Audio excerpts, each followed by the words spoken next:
tell a little bit more about my Ito story. My dog wasn't quite as big as this bear right here, but he was pretty big.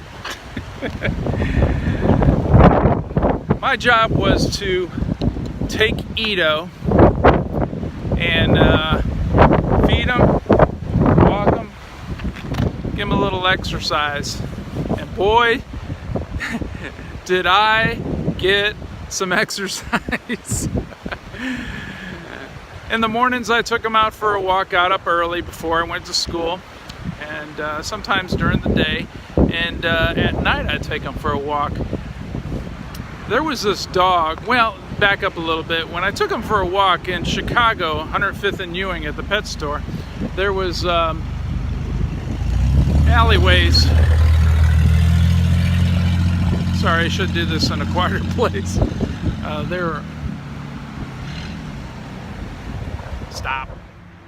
I am standing on top of the Appalachian Artisan Center here in Hindman, Kentucky. And what they've been doing here at the Artisan Center is it's a work in progress, but they're creating a garden up here on top of this Artisan Center, and I'll show you a little bit of it downstairs in a moment. But out here in the hills of southeastern Kentucky, and I'll show you a little bit of that downstairs in a minute. Yeah, I'm sitting on top of the Appalachian Artisan Center, and I thought I would, I started back in well, it was actually in Pineville, Kentucky. I was telling a little bit about pet store stories, and then I started going into the talking about my dog Ito, and then I was in Cumberland, Kentucky, and started a little bit there, but it was actually a little bit too windy, and now it started to rain, and I'm in Hindman, Kentucky, and I'm gonna try to finish the story about Ito. Now, Ito was a German Shepherd dog, and like I have said before, I a lot of times took care of the dog. The dog had a pen inside the pet store. It was kind of about halfway into the pet store, but it also had an outside door right there. So when I took the dog out, typically I just got the keys and went through the front door of the pet store and took the dog out the side door. Now, the way it was set up there where we lived, and a lot of this is like this in Chicago, is there's alleyways on each of the blocks where trash is put, garages are accessible, things like that, back doors of businesses and things like that. And when I would take Ito out that side door from the pet store, walk down the sidewalk and walk down the alley.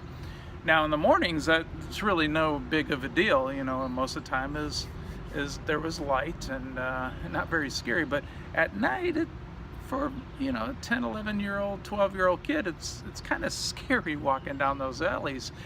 And it was scary for a variety of reasons. I was living in Chicago, but back then, it wasn't such a scary place to live. But it was kind of the inner city type of situation. But back in the late 70s or mid 70s, early 70s, wasn't so bad, but still scary. So I'd walk Ito down there. One of the things, a couple things to keep in mind. Well, number one, Ito is a German Shepherd and is just very strong dog. But most of the time, listen to me, and I would be able to work with saying heel, and he would walk close. But second of all, there was other dogs in the neighborhood. One dog in particular that was just pretty vicious, and most of the time it was behind a fence, and just a very vicious dog. And when Ito would come up on the fence, they just had a lot to say to each other, and I tried to stay away from there.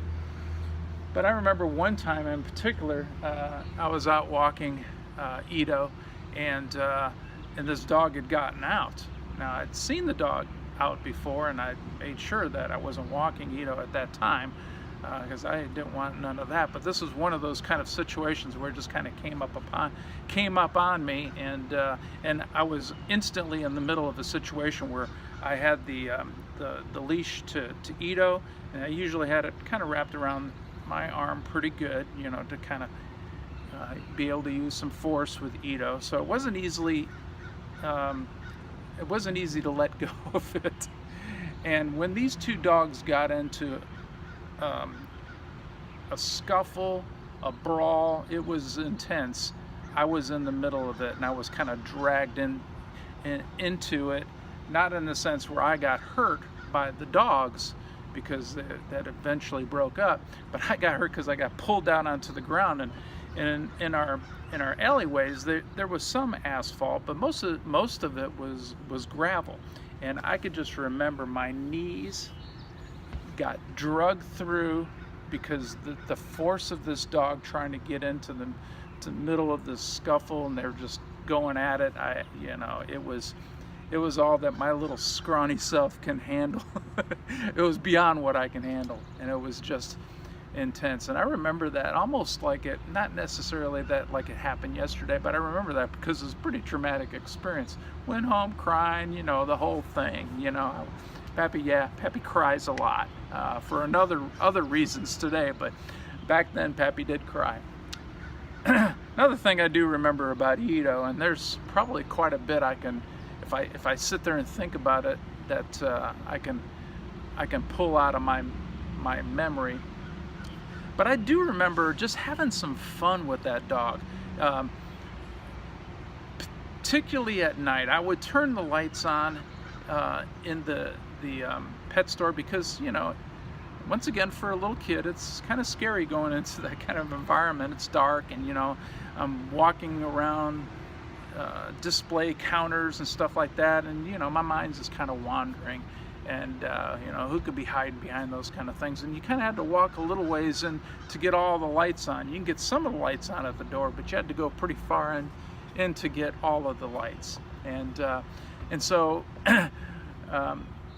some of the best times I remember with Ito was I would let him out in the store, and we would just run through the store, and there was just lots of places just to kind of hide around and cut around, and like I told you before, there was 250 of these fish tanks in the back of our store. The front of the store had, you know, it had all the pet supplies, and it had the smaller animals and birds and things like that. And the back of the store it had all the fish tanks, and in the fish tanks there was aisles of these cabinets, whatever you want to call them, shelves that these fish tanks sat on, and we would just run up and down those, and since it was a kind of a slick floor, I would be able to get enough traction to get ahead of Ito, so I can kind of hide and, you know, kind of taunt him and just have a little fun with him coming after me.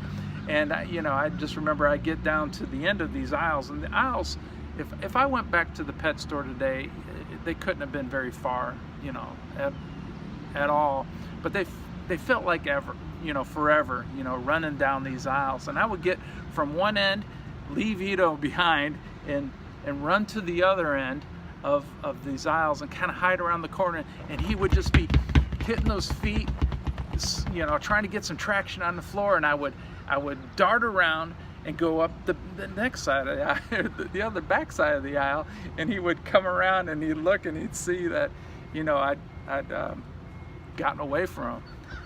Couple times, the little stinker, you know, I did that, and I went up the aisle, and I thought I had heard him moving, but then he was right there as I kind of came up around to the backside where he had started from, and it was just hilarious.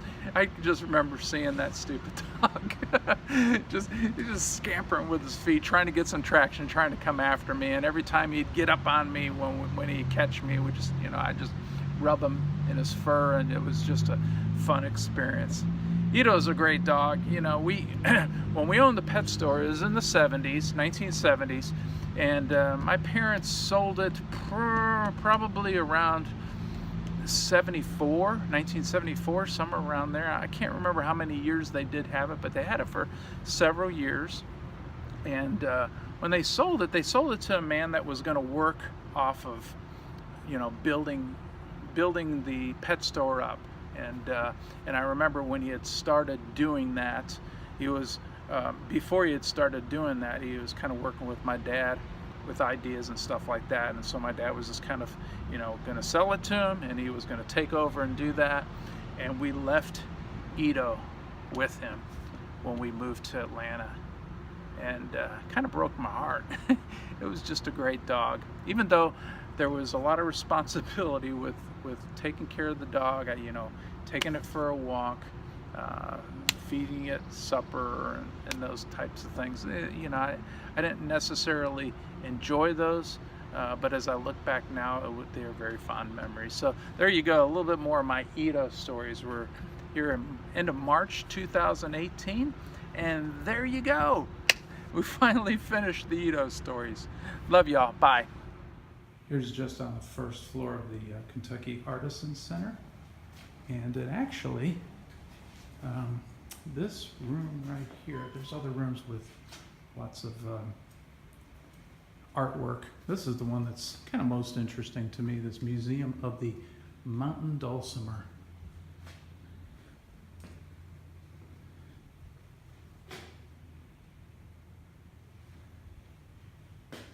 Very cool. I love the dulcimer. Beautiful music. I put a little bit of that on my Apple Music on the way back through Hazard, and then going back to Lexington. Anyway, we're in Hindman, Kentucky. There you go. A little taste of the Appalachian Artisan Center here in Hindman, Kentucky.